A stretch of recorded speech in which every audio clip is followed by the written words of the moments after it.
സ്വതന്ത്ര ഇന്ത്യയിലെ ആദ്യ അഴിമതി പുറത്തു വന്നിരിക്കുന്നു. INA-യുടെ 100 കോടിയിലധികം വരുന്ന സ്വത്തുക്കൾ കൊള്ളയടിക്കപ്പെട്ടു. സംഭവം 45-ൽ സുഭാഷ് ചന്ദ്രബോസ് വിമാന അപകടത്തിൽ മരിച്ചതിന് ശേഷം കൊള്ളയെക്കുറിച്ച് അറിഞ്ഞെങ്കിലും നെഹ്റു എടുത്തില്ലെന്ന് രഹസ്യരേഖകൾ വ്യക്തമാക്കുന്നു. വിശദാംശങ്ങളുമായി ന്യൂസ് ഡെസ്കിൽ നിന്നും ശ്യാം ദേവരാജ് ചേരുന്നു. ശ്യാം, വലിയ അഴിമതിയുടെ ചരിത്രം ആണിപ്പോൾ പുറത്തു വരുന്നത്. ഇതിൽ പരിശോധിക്കുമ്പോൾ എത്രത്തോളം ആഴത്തിലുള്ളതാണ് സുഭാഷ് ചന്ദ്രബോസിൻ്റെ സ്വത്ത് ശേഖരം? ഇത് ഏത് രീതിയിലാണ് കൊള്ളയടിക്കപ്പെട്ടത്? ചരിത്രത്തിലേക്ക് നോക്കി കാര്യങ്ങളെ വിലയിരുത്തി കഴിഞ്ഞാൽ മനസ്സിലാക്കാൻ കഴിയുന്ന കാര്യങ്ങൾ. പ്രജീഷ്, ഒരുപക്ഷെ സ്വതന്ത്ര ഇന്ത്യ കണ്ട ഏറ്റവും വലിയ അഴിമതിക്കഥയായി വേണം ഇതിനെ കണക്കാക്കാൻ. അതായത് 1945-ൽ നേതാജി സുഭാഷ് ചന്ദ്രബോസ് വിമാനാപകടത്തിൽ കൊല്ലപ്പെട്ടതിന് ശേഷം നേതാജിയുടെ അല്ലെങ്കിൽ INA-യുടെ പേരിലുണ്ടായിരുന്ന കോടിക്കണക്കിന് രൂപയുടെ സ്വത്താണ് പിന്നീട് നഷ്ടമായത്. ഇക്കാര്യം പ്രൊവിഷണൽ ഗവൺമെൻറ് ആസാദ് ഹിന്ദ് എന്ന PGAH എന്ന പ്രൊവിഷണൽ ഗവൺമെൻറ് INA സ്ഥാപിച്ച പ്രൊവിഷണൽ ഗവൺമെൻറ്റിൻ്റെ കീഴിലുള്ളതായിരുന്നു ഈ സ്വത്ത്. ഈ സ്വത്താണ് ഏതാണ്ട് 100 കോടിയിലധികം രൂപ വില വരുന്ന സ്വത്താണ് പിന്നീട് കാണാതായത്.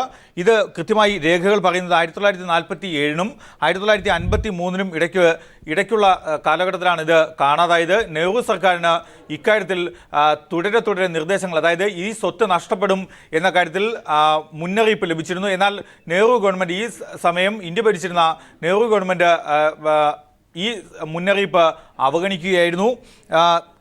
ഈ മുന്നറിയിപ്പ് അവഗണിച്ചതുകൊണ്ട് തന്നെയാണ് ഇക്കാര്യത്തിൽ INA-യുടെ വലിയ സ്വത്ത് രാജ്യത്തിന് ഒരുപക്ഷെ ഇന്ത്യയിൽ നിന്നും നഷ്ടപ്പെടാൻ തന്നെ ഇടയാക്കിയത്. ഇതിൽ സ്വർണവും പണവും സ്വർണ്ണാഭരണങ്ങളും ഉൾപ്പെടെയുള്ളവ ഉൾപ്പെട്ടിരുന്നു. ഇത് രാജ്യത്തിൻ്റെ സ്വാതന്ത്ര്യത്തിന് വേണ്ടി, ഇന്ത്യയുടെ സ്വാതന്ത്ര്യത്തിന് വേണ്ടി അല്ലെങ്കിൽ സ്വാതന്ത്ര്യ സമര പോരാട്ടങ്ങൾക്ക് വേണ്ടി നേതാജി സുഭാഷ് ചന്ദ്രബോസ് സ്വരുക്കൂട്ടിയതായിരുന്നു. ഈ പണവും സ്വർണവും ഒക്കെ ഉപയോഗിച്ച് സ്വതന്ത്ര ഭാരതത്തിൻ്റെ അല്ലെങ്കിൽ സ്വതന്ത്ര ഭാരതത്തിനായുള്ള പോരാട്ടത്തിന് വിനിയോഗിക്കാം എന്നാണ് നേതാജി സുഭാഷ് ചന്ദ്രബോസ് കരുതിയിരുന്നത്. അതിനുവേണ്ടി സ്വരുക്കൂട്ടിയ നിധിയാണ് ഒരുപക്ഷെ INA ട്രഷർ അല്ലെങ്കിൽ INA നിധി എന്ന പേരിൽ അറിയപ്പെടുന്ന, എന്ന ചുരുക്ക നാമത്തിൽ അറിയപ്പെടുന്ന ഈ നിധി എന്തായാലും ഗുരുതരമായ, കാരണം നേതാജിയുമായി ബന്ധപ്പെട്ട് അടിക്കടി ഉണ്ടാകുന്ന സംഭവങ്ങൾ, കാരണം നെഹ്റുവിൻ്റെ കാലത്തെ ഇടപെടൽ സംബന്ധിച്ച് നേതാജിയുടെ കുടുംബം പോലും ഇക്കാര്യങ്ങൾ, ഇതിലെ സത്യാവസ്ഥ പുറം ലോകം അറിയണം, അതുകൊണ്ട് തന്നെ രഹസ്യങ്ങൾ പുറം ലോകം അറിയിക്കണം എന്ന ആവശ്യവുമായി പ്രധാനമന്ത്രി അടക്കം സമീപിക്കുന്ന ഘട്ടത്തിലാണിപ്പോൾ നെഹ്റുവിൻ്റെ ഇടപെടൽ സംബന്ധിച്ച് അതിലേക്കൊക്കെ തന്നെ സംശയം ജനിപ്പിക്കുന്ന റിപ്പോർട്ട് പുറത്തു വരുന്നത്. ഏത് രീതിയിലായിരുന്നു നെഹ്റുവിന് ഇക്കാര്യം ബോധ്യപ്പെട്ടിരുന്നത്?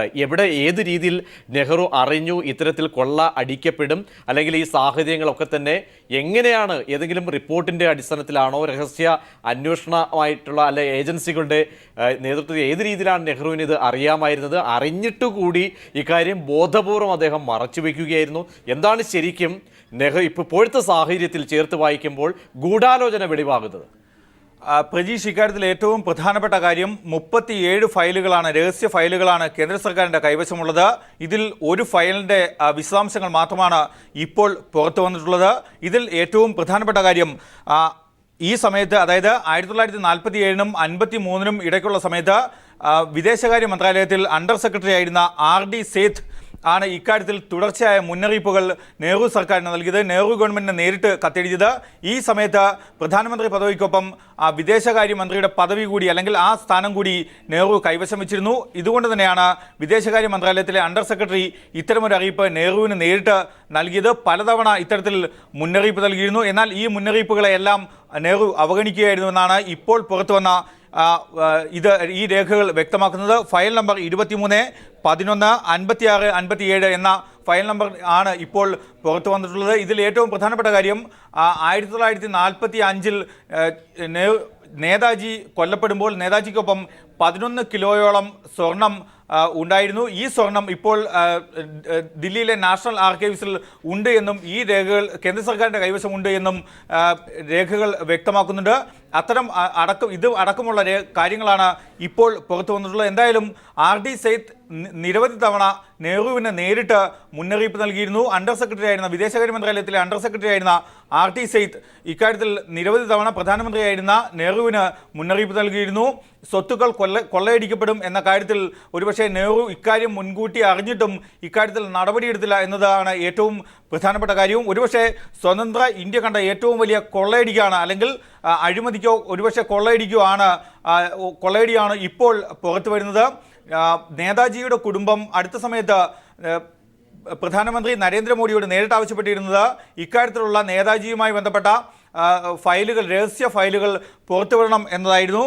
ഇത് ഒഫീഷ്യൽ രഹസ്യ സംരക്ഷണ നിയമം അല്ലെങ്കിൽ ഒഫീഷ്യൽ സീക്രട്ട് ആക്ട് അനുസരിച്ച് ഇതേവരെ പുറം ലോകം കാണാതെയിരുന്ന രേഖകളാണ് ഇപ്പോൾ പുറത്തു വന്നിരിക്കുന്നത്. ഏറ്റവും പ്രധാനപ്പെട്ട കാര്യം, ഇത്രയും വലിയ ഗുരുതരമായ ഒരു അഴിമതി ആരോപണം ഉയർന്നു വന്നിട്ടും അല്ലെങ്കിൽ സ്വത്ത് കൊള്ളയടിക്കപ്പെടും എന്ന കാര്യം മുൻകൂട്ടി അറിഞ്ഞിട്ടും നെഹ്റു ഇക്കാര്യത്തിൽ പ്രധാനമന്ത്രിയാണ് അല്ലെങ്കിൽ നെഹ്റുവിന്റെ ആ ഒരു സാന്നിധ്യം അല്ലെങ്കിൽ നെഹ്റു ഇക്കാര്യം അറിഞ്ഞിട്ട് കൂടി സത്യത്തെ മറച്ചു വെക്കുന്ന ഒരു ഘട്ടത്തിലേക്ക് കടന്നിരിക്കുന്നു.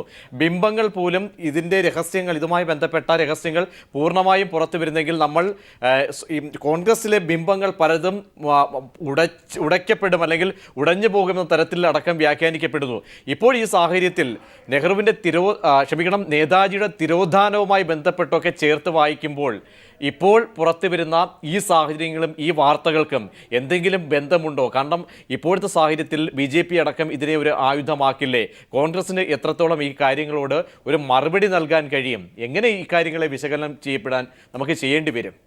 തീർച്ചയായും ഇക്കാര്യത്തിൽ ഒരു രാഷ്ട്രീയ വിശകലനം ആവശ്യമായി വരും. കാരണം സ്വതന്ത്ര ഇന്ത്യയിൽ ഭൂരിപക്ഷം സമയത്തും ഭരിച്ചത് കോൺഗ്രസ് സർക്കാരാണ്.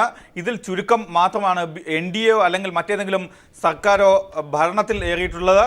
ഇതിൽ നിരവധി തവണ 1973 അടക്കം നിരവധി തവണ, അല്ലെങ്കിൽ ഏതാണ്ട് ഏറ്റവും ഒടുവിൽ 2 ദശാബ്ദം മുമ്പ് അടക്കം 1995 ഇത്തരമൊരാവശ്യം നേതാജിയുമായി ബന്ധപ്പെട്ട രഹസ്യരേഖകൾ പുറത്തുവിടണമെന്ന് നേതാജിയുടെ കുടുംബാംഗങ്ങൾ പലതവണ ആവശ്യപ്പെട്ടിരുന്നു. ഈ സമയങ്ങളിലെല്ലാം അധികാരത്തിലിരുന്നത് കോൺഗ്രസ് ഗവൺമെൻറ്റാണ് എന്നതാണ് ഏറ്റവും പ്രധാനപ്പെട്ട കാര്യം. എന്നാൽ ഇക്കാര്യത്തിൽ ഈ രഹസ്യരേഖകളടക്കം പുറത്തുവിടാൻ തയ്യാറായിരുന്നുമില്ല. ഇതിൻ്റെ ഏറ്റവും വലിയ രാഷ്ട്രീയ പശ്ചാത്തലം കൂടി നമ്മൾ പരിശോധിക്കേണ്ടതുണ്ട്. കാരണം ഈ ഫയലുകൾ പുറത്തു വന്നാൽ ഒരുപക്ഷെ ഇപ്പോൾ പുറത്തു വരുന്ന സത്യങ്ങൾ പോലെ അല്ലെങ്കിൽ രേഖകൾ വ്യക്തമാക്കുന്ന വസ്തുതകൾ പോലെ ഒരുപക്ഷെ ഏറ്റവും വലിയ അഴിമതി കഥകൾക്ക് കൂട്ടുനിന്ന ഒരാളായി നെഹ്റു മാറും എന്ന കാര്യം കൂടി നമുക്ക് അവസാനമായി ശ്യാമ, ഇക്കാര്യത്തിൽ എന്തായാലും ബന്ധുക്കൾ, നേതാജിയുടെ കുടുംബാംഗങ്ങൾ, ബന്ധുക്കൾ, തലമുറകൾ എന്തായാലും ഇക്കാര്യം ഈ ഒരു പാർട്ട് കൂടി പുറത്തു വന്ന സാഹചര്യത്തിൽ ഇതിൻ്റെ ഗൗരവം സംബന്ധിച്ച് ഇനി പുറത്തു വരാൻ ഉള്ള അല്ലെങ്കിൽ അടച്ചു വെച്ചിരിക്കുന്ന രേഖകളെ കുറിച്ചൊക്കെയുള്ള ധാരണ ഏകദേശം പരന്നിരിക്കുന്നു. അതുകൊണ്ട് തന്നെ കുടുംബാംഗങ്ങൾ ഈ വാർത്തയോട് ഏത് രീതിയിലാണ് പ്രതികരിക്കുന്നത്? പ്രധാനമന്ത്രി നരേന്ദ്രമോദിയോട് നേതാജിയുടെ കുടുംബാംഗങ്ങൾ ആവശ്യപ്പെട്ടത് ഇക്കാര്യത്തിൽ നേതാജിയുടെ INA-യുമായി ബന്ധപ്പെട്ട സ്വത്തും അല്ലെങ്കിൽ നേതാജിയുമായി അടക്കമുള്ള ബന്ധപ്പെട്ട സ്വത്ത് അല്ലെങ്കിൽ ഇതുമായി ബന്ധപ്പെട്ട രേഖകൾ ഉൾപ്പെടെ പുറത്തുവിടണമെന്ന് നേതാജിയുടെ ചെറുമക്കളുടെ മക്കൾ ഉൾപ്പെടെ അല്ലെങ്കിൽ അത്തരം പിന്മുറക്കാർ ആവശ്യപ്പെട്ടിരുന്നു. പ്രധാനമന്ത്രിയോട് നേരിട്ട് ചെന്ന് കണ്ടു തന്നെ ഇക്കാര്യം ആവശ്യപ്പെട്ടിരുന്നു. നേരത്തെ കോൺഗ്രസ് സർക്കാരുകളിൽ അധികാരത്തിലിരുന്നപ്പോൾ അവരോട് ഇക്കാര്യം പലതവണ നേതാജിയുടെ കുടുംബാംഗങ്ങൾ ആവശ്യപ്പെട്ടിട്ടും നടക്കാതിരുന്ന കാര്യമാണ്. ഇപ്പോൾ ഒരുപക്ഷെ BJP സർക്കാർ അധികാരത്തിൽ വന്നതിന് ശേഷം നരേന്ദ്രമോദിയോട് നേരിട്ട് ആവശ്യപ്പെടുകയും എന്നാൽ അവർ ഇക്കാര്യത്തിൽ 37 രഹസ്യ രേഖകളാണുള്ളത്. ഒഫീഷ്യൽ സീക്രട്ട് ആക്ട് പ്രകാരം സംരക്ഷിക്കപ്പെട്ടിരിക്കുന്ന 37 രഹസ്യരേഖകളാണുള്ളത്.